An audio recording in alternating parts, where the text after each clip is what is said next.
welcome back. I am Lady Sweet, and thank you for clicking on this video.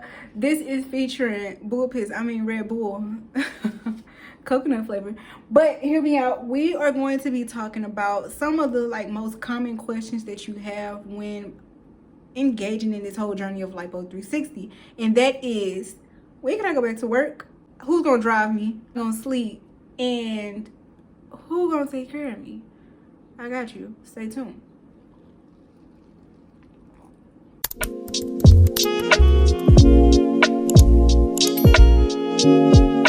Alright, if you don't know, you should know by now that I am reading this off the instructions that my doctor gave me. So this is not me just coming up with something off the top of my head. If you're watching these videos, you're probably in the process of going to get surgery, or you're thinking about surgery and you just want to have all your ducks in a row, all the information in a row, and you're probably just scared and curious. Well, I want to help that. I want to help cure that, okay? That's what we're here for.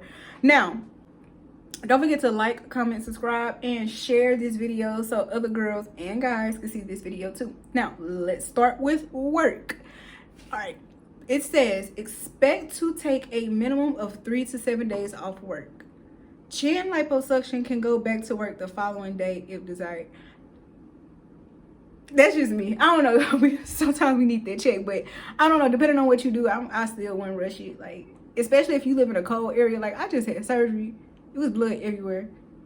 I'm not gonna go outside. You got me bent. I need a week. That's just me.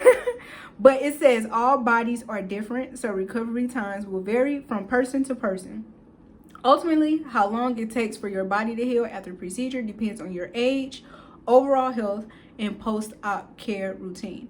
Now, when I asked this question, and I didn't have this packet at first. When I asked this question to the front desk lady, her name, well, I ain't gonna say her name, I ain't gonna get personal, but she was like, listen, I'm 61, I just had mine done, and I had mine done on a weekend. I mean, on Friday, and on a weekend I set up, and on Monday I took my daughter to school.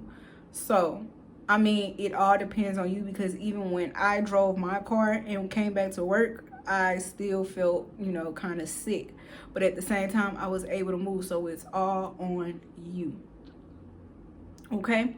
But she did let me know, don't rush it, but at the same time, you're not finna just lay up in a bed the whole time. That's not how we gonna work. Don't think you're finna be on bed rest, but at the same time, do not rush the progress. A good rule of thumb is, if you're still taking your pain medication, which depending on your doctor, you probably got some heavy stuff, you probably don't want to be under the whip. Now, you got to remember, we got to play things by the book dealing with the surgery and stuff, and you're not supposed to be under the influence of anything while under the wheel.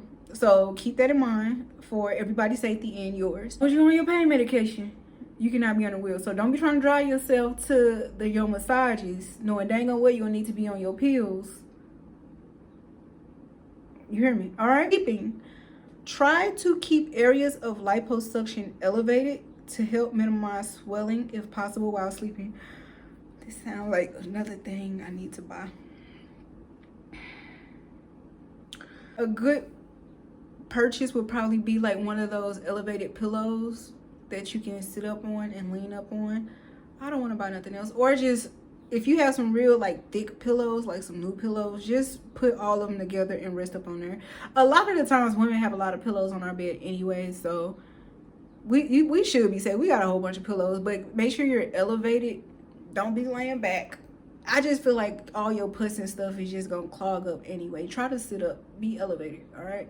Your caretaker, you must be taken home. I done said this 6 videos, but I'm gonna stress it. You must be taken home to a responsible adult over the age of 18.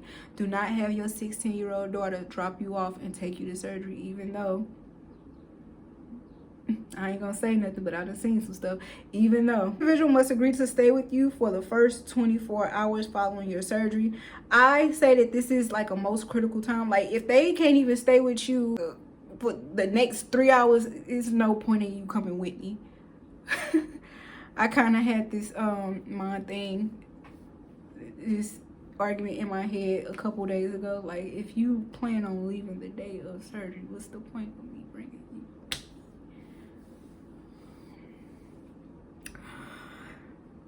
The individual must agree to stay with you for the first 24 hours following your surgery. We cannot release you to no Uber driver. So we get the gist of an Uber driver. They just get you from point A to point B. If you fall out or fall on your way to your apartment, there's nothing that Uber driver can do if the Uber driver is still there looking at you. So that is why you need someone who you know, who you trust, to help you in those first 24 hours, because you're going to be under a lot of medication. You still probably going to be a little bit under the, you know, anesthesia. So you need to have that person that you trust watching over you, preferably someone who knows the medical, you know, world, or have experience in like the medical field. That's the way I was supposed to say it, because I would hate if you like pass out or like faint or something like that, and you got your little sister and she like, I don't know what to do. She just gonna like, not saying that there's, get somebody that's experienced who not gonna fold under pressure. All right. Driving, last but not least, driving. You will be allowed to drive again when you're off your pain medications and can work the pedals and operate your vehicle safely. So going back to what I said earlier, if you're still under your pain meds, don't drive. Don't rush it. Don't drive. Or like, I know some women, they taper themselves off of pain meds because some women don't want to be addicted to the heavy stuff. I am some. So like they get the Tylenol PM and extra strength Tylenol so that they can taper themselves off of the strong stuff, because some doctors even give you Percocet. I never had that before, but like I can imagine it's some addictive stuff. Try, if you really need to get back under the wheel, try to wean yourself off of the heavy stuff and get on like the Tylenols and stuff like that. Do not take any NSAIDs. I'm going to cover medications in another video, but do not take any NSAIDs. It just, I don't know why it says it. Let's see. Look, I can't find it right now. Just don't take no NSAIDs. Just trust me, okay? Just don't take it. So just stick to Tylenol, all right? Stick to Tylenol. I ain't going to steer you wrong on purpose. But that's all that I have to say. I'm still looking for it, honestly, because I feel wrong telling you don't do it and not telling you why not to. Medication, start taking antibiotics. Oh yeah, they also give you antibiotics, but that's not what we're talking about. Do not take any NSAIDs, Aleve, Advil, aspirin, Motrin, and ibuprofen for 2 weeks following surgery unless otherwise instructed by your surgeon. So it really doesn't say. Remember, do not exceed 4,000 milligrams of Tylenol acetaminophen a day. So it don't say why. It just don't do it. Don't. Just don't. don't try to think fat meat ain't greasy. Is that how you say it? That's how we said it today. But anyway, I want to thank you for watching this video, and let me know down below. Is that a boogie in my nose? Oh no, that's just my nostril. Let me know down below if you have your packet, and if it says anything different, we can sit here, compare and chop it up and make sure that everything still sounds clear and okay.